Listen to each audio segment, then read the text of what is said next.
श्री गणेशाय नमः। प्रिय बंधुओं, शास्त्र में ऐसा कहा गया है कि जहाँ पति का निवास हो उसी स्थान पर पत्नी को भी रहना चाहिए। तो यहाँ पर हम अपना मत भी रख रहे हैं कि वर्तमान में कहीं कहीं किसी किसी परिवार में ऐसा भी है कि पति पत्नी दोनों किसी विभाग अथवा किसी फर्म में सर्विस करते हैं या उनके अलग अलग उद्योग धंधे हों, तो भी ऐसी परिस्थिति में उन्हें अपना निवास स्थान ऐसे स्थान पर बनाना चाहिए कि जहाँ पर वे दिन भर अपने कार्य क्षेत्र के कार्य करके और जब रात्रि की वेला आए तो उस समय एक ही स्थान पर रहें। यदि ऐसा भी संभव नहीं है, मान लो कार्य क्षेत्र उनके जरा थोड़ी दूरी पर हों, तो भी कम से कम सप्ताह में एक बार तो उनको एक स्थान पर मिलना परम आवश्यक है। यदि सप्ताह में वे एक बार नहीं मिल पाते हैं तो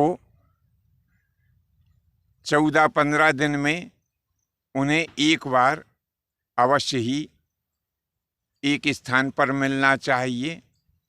या तो पत्नी को चाहिए कि वह उस स्थान पर आए जहाँ की पतिदेव निवास करते हैं, या पति को चाहिए कि वे उस स्थान पर चले जाएं जहाँ पत्नी निवास करती है। तो बंधुओं, यदि अभी तक आपने हमारा चैनल लाइक सब्सक्राइब नहीं किया हो तो तुरंत ही बेल आइकन दबाएं, चैनल की सदस्यता लें ताकि आपको ऐसे और दूसरे ज्ञानवर्धक वीडियो प्राप्त हो सकें। अभी हमने आपको बताया कि पति और पत्नी को लगभग एक सप्ताह में एक दूसरे से अवश्य मिलना चाहिए।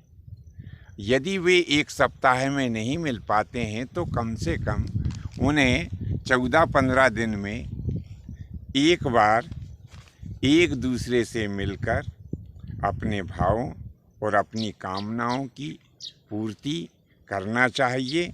एक दूसरे से अपने सुख और दुख बांटना चाहिए। यह शास्त्र का नियम है। और बंधुओं, यदि आप ऐसा नहीं कर पाते हैं तो एक बात पक्की समझिए कि आप जिंदगी में पैसा तो बहुत सारा कमा लेंगे, पर लेकिन आप अपनी ज़िंदगी के बहुत से अमूल्य खूबसूरत जो पल हैं वो खो देंगे।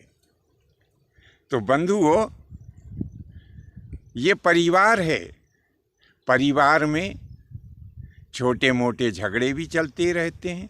इन छोटे मोटे झगड़ों के कारण यदि कोई पति अपनी पत्नी का त्याग कर देता है तो वो पति नरकगामी होता है, और दूसरे जन्म में नरक से छूटने के पश्चात जब वह इस पृथ्वी पर जन्म लेता है तो वह चकवे की योनि में जाता है।